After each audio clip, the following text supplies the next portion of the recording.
Legend of Yufei, Chapter 52.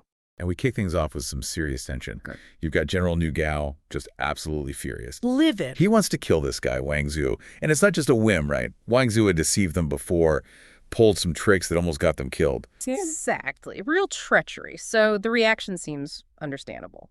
But then Yufei, he's the central figure here. He steps in, stops Nu Gao, and he says something powerful Right.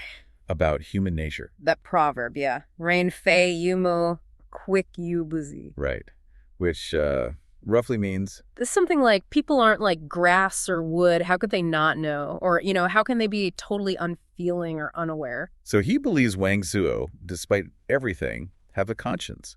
That he can be, reached, won over. Precisely. And that's what's so striking here. Yufei's strategic mind. In that moment, revenge seems easy, maybe even justified. Hold it. But Yufei sees potential for a new ally instead of just, the satisfaction of getting even.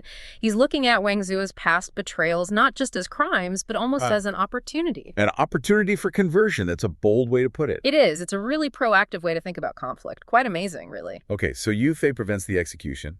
Then Wang Zhu approaches him, and he seems genuinely sorry, right? Grateful. Yeah. He expresses huge gratitude, says he deserved to die, basically. And then he drops this bombshell proposal. Mm-hmm. He says this other leader, Yan Shi, and his son, Yan Chengfeng, they want to surrender, join Yufei. Sounds great, right? But there's a catch, of course. Yan Chengfeng, the son, he's young but apparently incredibly brave, Shifen Xiao. Extremely fierce. And he'll only surrender if he can fight Yufei's own son, Yu Yun, and crucially be defeated by him. Okay, now that raises questions. Why? Why this specific condition, a duel with Yu Yun? Exactly. What's the thinking there? Well, I think it's more than just showing off strength. For warriors in this kind of society, combat could be a deeper test, of character, of spirit. Like proving your worth. Sort of, and maybe establishing respect. A bond forged in battle might feel more real, more binding than just words or promises. It tests skill, sure, but also honor. So being defeated by Yu Yun is like acknowledging Yufei's authority through his son. That could definitely be part of it. A symbolic act of submission and loyalty established through this warrior ritual. Interesting. So Yufei, he agrees. He does. He sends Yu Yun out with troops to set up camp, get ready for the duel. But then things get complicated. As they do. Always. One of Yufei's commanders, Qifangi, he steps up, volunteers to go along, to lose in. To provide support or maybe scout around, keep an eye on things. Right. And Qifang is really suspicious of Wang Zhuo. He remembers the past. He thinks Wang Zhu is all about Duji, these poisonous plots. Well, given the history, you can kind of see why he'd be wary, right? Wang Zhuo did try to kill Yufei multiple times. True. So having a cautious commander nearby seems logical. A sensible precaution. From Qifang's point of view, absolutely. He's thinking security, preventing another betrayal. But Yufei is playing a longer game, a bigger gamble on trust. And that's where the clash happens. Exactly. Qifang's stuck on the past data. Yufei's focused on future potential. And, that mismatch is about to cause big problems. Big problems is right.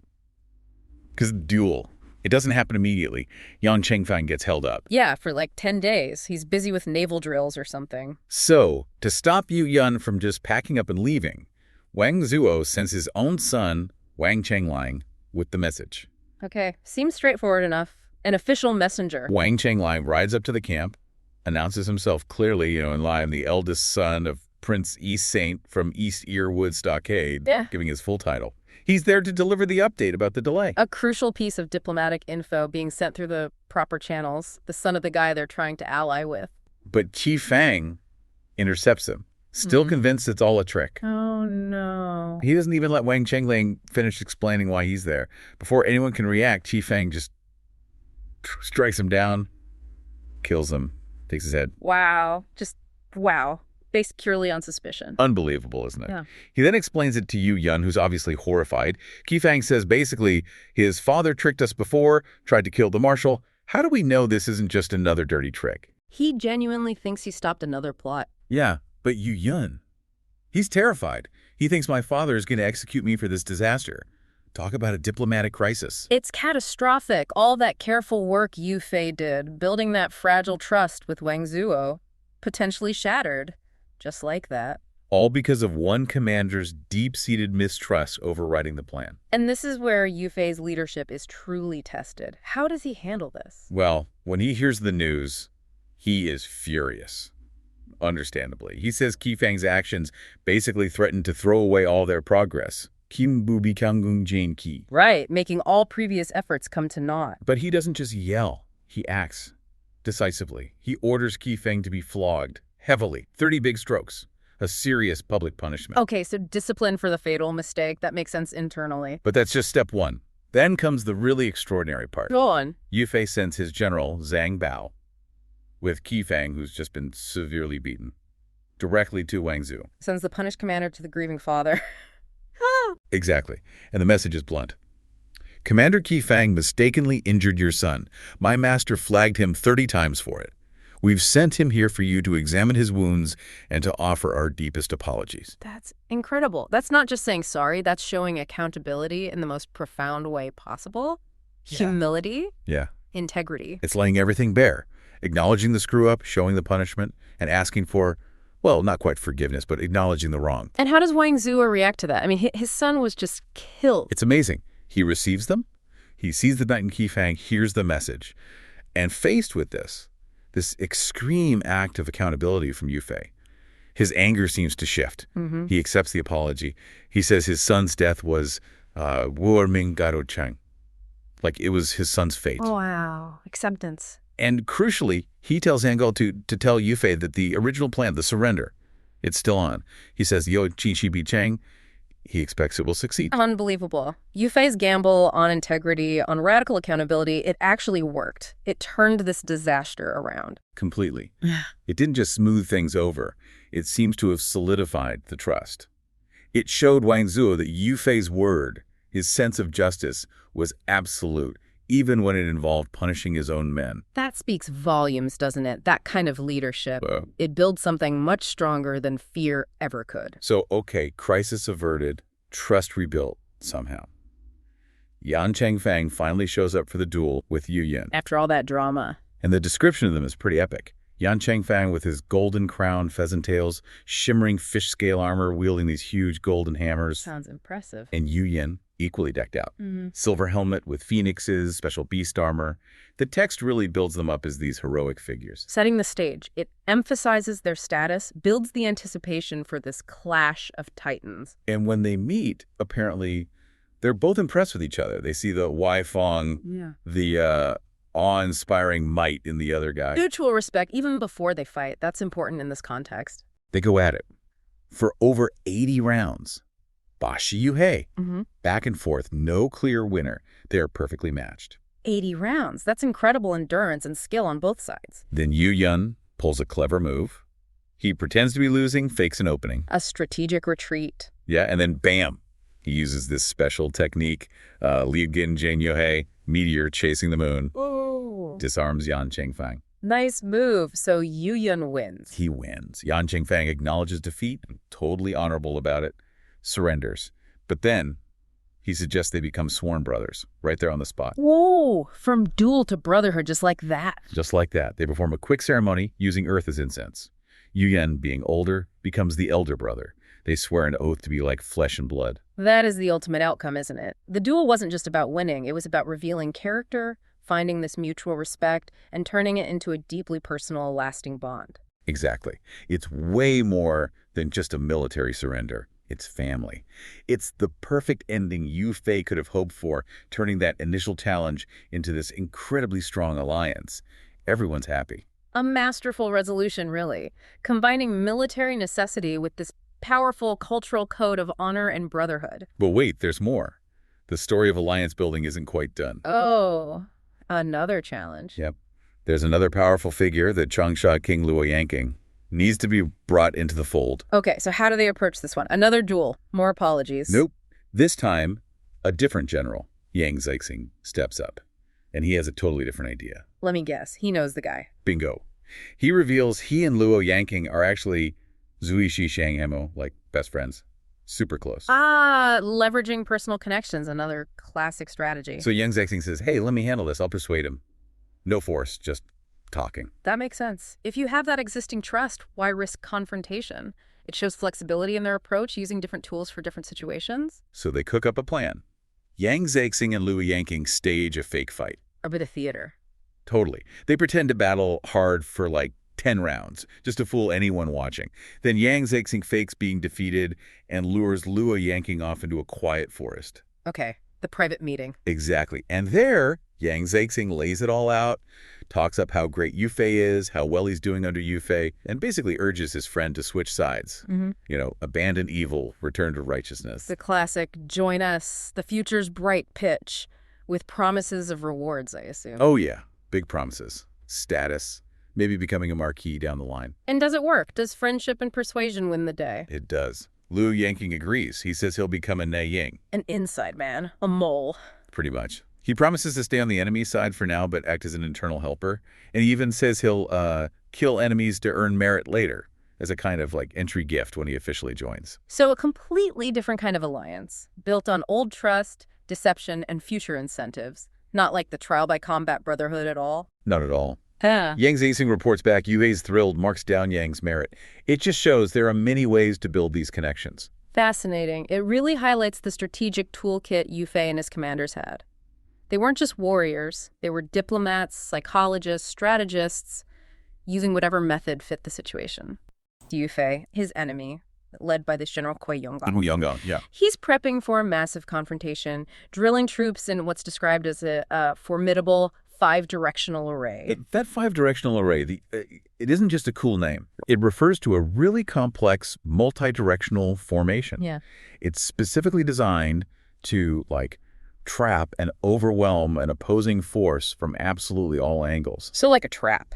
Think of it as this meticulously choreographed military trap, meant to confuse, encircle, and then just crush an enemy. Yufei knows he needs to understand its exact layout if he's going to stand a chance. Makes sense. So he decides to go on a secret scouting mission. Under the cloak of night, just brings his trusted aide, Zhang Bao. Okay, just the two of them. Just the two of them. And as he's climbing like way up a tree to get a good look at the enemy camp, that's when disaster strikes. Right, the arrow. An arrow slams into him right in the ribs. He cries out, loses consciousness, almost falls to his death, just barely clinging to a branch. Wow. Zhang Bao, I mean, talk about loyalty and bravery, scrambles up, somehow gets the wounded Yufei down. It's been incredibly difficult. Oh, absolutely. And then, in the dark, he literally carries him on his back, racing him back to their own camp. And the novel, it really doesn't hold back describing how bad it is. No. No. Yufei's depicted as pale, bleeding like black blood from the wound, even frothing at the mouth. Oof. Black blood. That sounds bad. It emphasizes he's unresponsive, basically on the brink of death.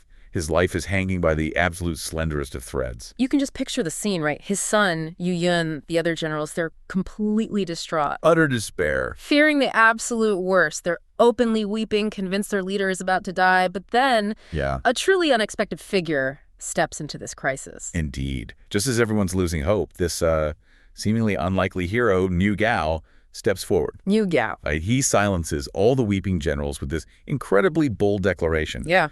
He says he has an immortal elixir. An immortal elixir. Yep. Claims it can save Yufei.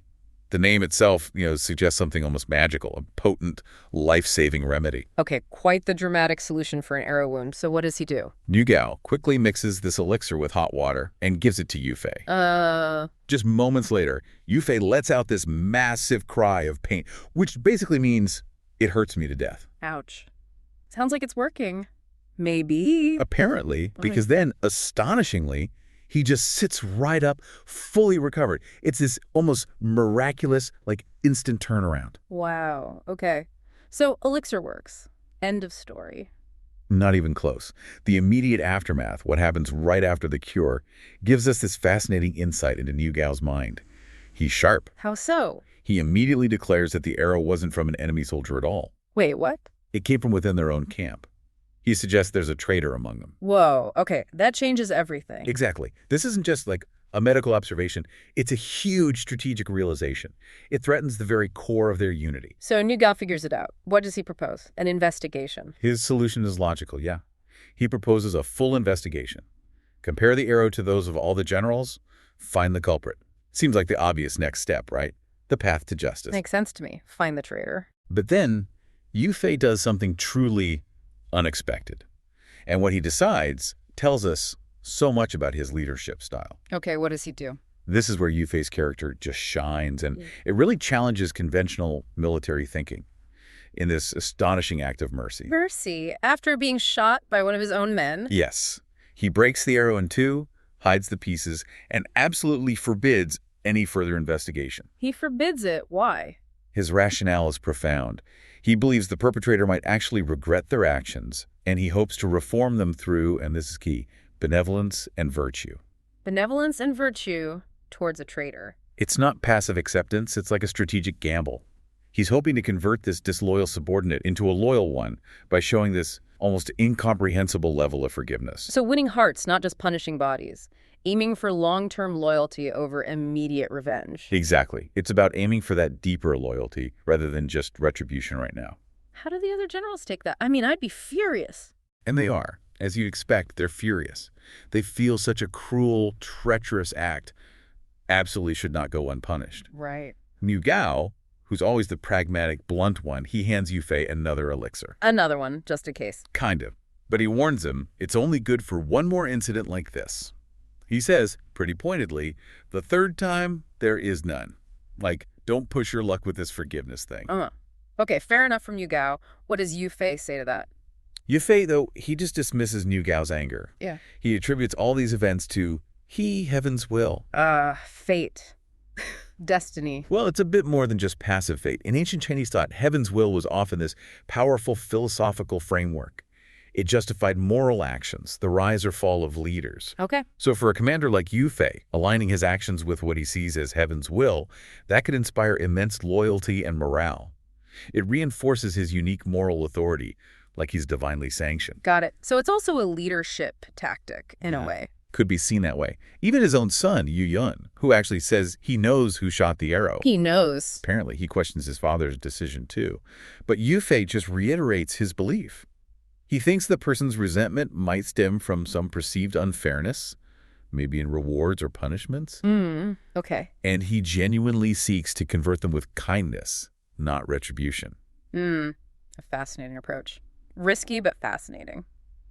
Okay, so shifting gears from Yu Fei's very unusual act of grace. Right. Let's look at the opposing camp, Yang Mo's side. What are they cooking up against him? Yes. Kuo Yuan-gong, Yang Mo's strategist, he lays out this really elaborate 5-directional array battle plan. It's meticulously detailed. The trap we talked about. Exactly. Outlining how to completely encircle and neutralize Yu Fei.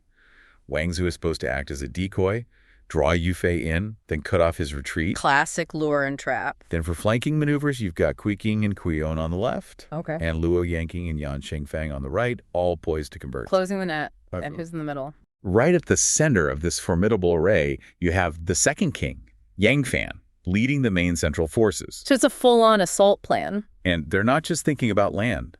There's a crucial naval defense strategy, too. Hua Pufan is tasked with engaging Han Shizong by water. Han Shizong, Yu Fei's ally. That's right. Specifically to prevent Han's reinforcements from ever reaching Yu Fei. It's a comprehensive, multi-pronged plan designed to utterly overwhelm and capture Yu Fei and his entire army. Sounds pretty airtight. It does. But what's really fascinating here is that despite this meticulously crafted, seemingly foolproof plan, an unexpected call for peace emerges from within Yang Warna's own ranks. Peace, after planning all that, who suggests it? Yang Qin.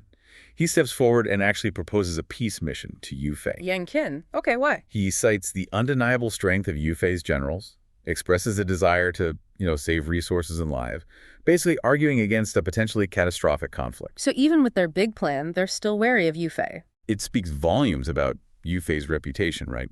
Even with this elaborate strategy, the enemy leadership recognizes the severe cost of actually fighting him directly.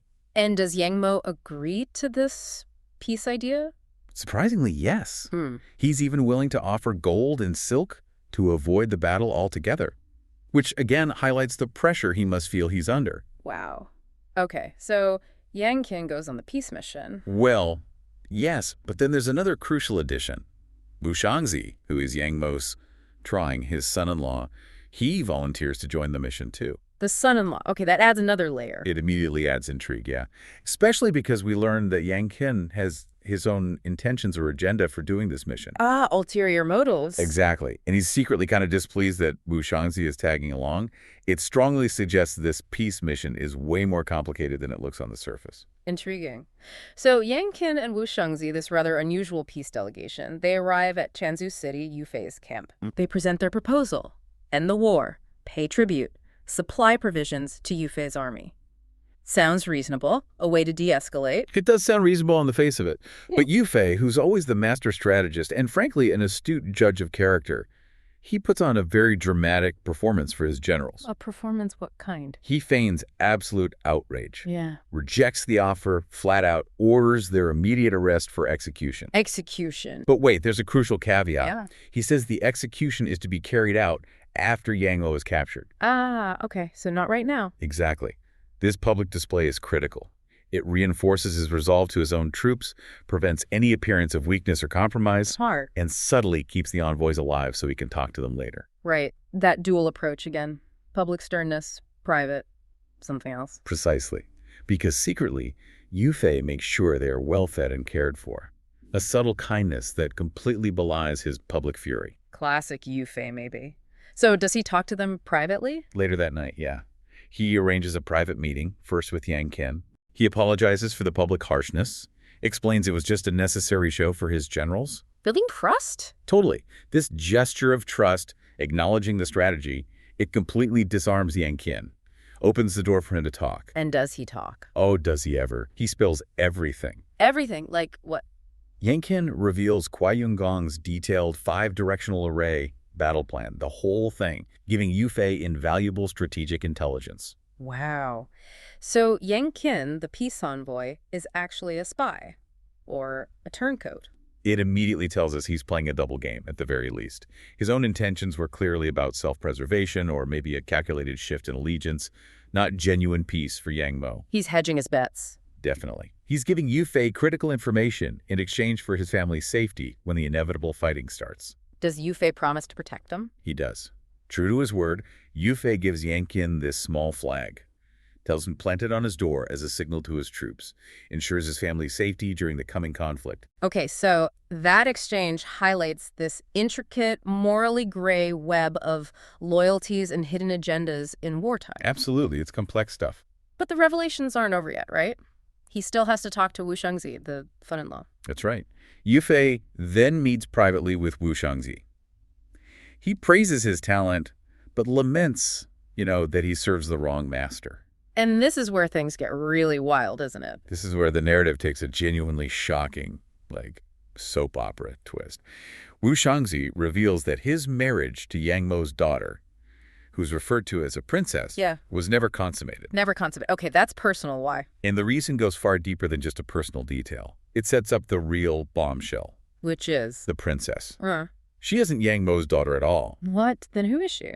She is actually the daughter of Yao Pingseng from Changkun in Shanzhou, whose entire family was massacred by Yang Mo years ago. Massacred by Yang Mo. So she's an orphan of his enemy. Exactly. She was just a child then. Yang Mo adopted her, raised her as his own. She was completely unaware of her true heritage until apparently fairly recently. Okay, my head is spinning. So what does this sudden revelation, this true identity mean for Yufei? This is the absolute aha moment for him. He is utterly stunned because he realizes Yao Pingseng was his maternal uncle. His uncle, so the princess is his maternal cousin. No way. Yes way. And if she's his cousin, that means Wu Shanzi, the guy married to her, is basically his brother-in-law, Mei Zhang. Exactly. The familial connections suddenly are incredibly intricate, deeply personal. It connects this adopted daughter of his sworn enemy directly to Yufei's own bloodline. That's incredible. It completely changes the stakes of the whole conflict for him personally. Hugely. And Wu Shangzi explains that the princess, his cousin, sought this mission specifically to get Yufei's help. For revenge. Both for revenge, for her slaughtered parents, and because Yufei is technically her brother through this maternal connection. It's this strategic move wrapped up in a deeply personal quest for justice and, family reunion. Wow. And Yufei, how does he react? He's filled with joy, this unexpected family connection, he quickly introduces Wu Shangzi to his son, Yo Yun, as kin, like, meet your uncle. That must have been quite a moment. And the scene then takes this truly delightful turn into comedy. Comedy? Now? Yeah. Yufei calls Yang Qin back in to meet Wu Shangzi, and you can almost feel Yang Qin's visible panic. Uh-oh, busted. He's clearly not expecting to confront his co-conspirator, or rather the man whose secret marriage situation he might have just inadvertently revealed info about. He looks totally flustered. I can picture it. What does Yufei do? Yufei, clearly enjoying the awkwardness, just lays out the entire convoluted story to this visibly bewildered Yang Qin. The whole thing. Cousin, uncle, massacre, brother-in-law. All of it. And you can almost hear the nervous laughter turning into genuine relief as these new secret allies realize the sheer enormity of what they've just stumbled into and achieved together. That's amazing. So they celebrate. A celebration quickly follows. Surely one of the more unexpected feasts in wartime history, right? Yeah. Solidifying these newly forged, very clandestine alliances. Absolutely. Okay, so with these crucial family ties unveiled and these secret alliances forged, Yang Yin and Wu Shangzi have to go back to Yang Mo's camp. Right, having secretly achieved their real objectives for Yufei. So what's their cover story? They can't exactly say, hey, we teamed up with the enemy and discovered he's related to your daughter who isn't really your daughter. No, definitely not. Yeah. They deliver a very carefully crafted false report to Yang Mo. Okay, what do they claim? They claim Yufei initially agreed to peace, but his stubborn generals vehemently refused. Plausible. Generals can be hawks. And to explain why they're back safely and not, executed, they tell Yang Mo that Yufei himself saved them, invoking that time-honored rule, 2 nations at war do not execute envoys. Very neat. Covers all the bases. How does Yang Mo take it? Well, as you'd expect, he's displeased the peace talks failed. But he's completely unaware of the intricate web of deception and alliance that's just been woven right under his nose. Meanwhile, Wu Shangzi must have talked to the princess, right? Oh, for sure.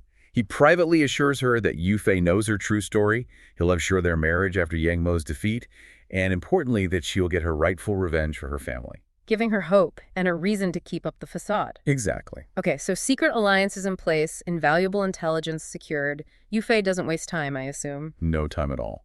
He immediately mobilizes his forces, coordinates a massive land and water assault with Han Shizong. Bringing in the naval element they plan for. Right. He strategically assigns key generals, Yang Hu, Ruan Liang, Ging Mingchu, Ging Mingda, Okay. and even our colorful friend Niu Gao. Niu Gao. Of course. To assist Han Shizong by water, ensuring that multi-front attack capability. So hitting them from all sides, using their own intel against them. Precisely. Yufei himself then leads his main forces out of Chanzu, sets up a grand camp ready for the epic confrontation. And that's where this chapter leaves us.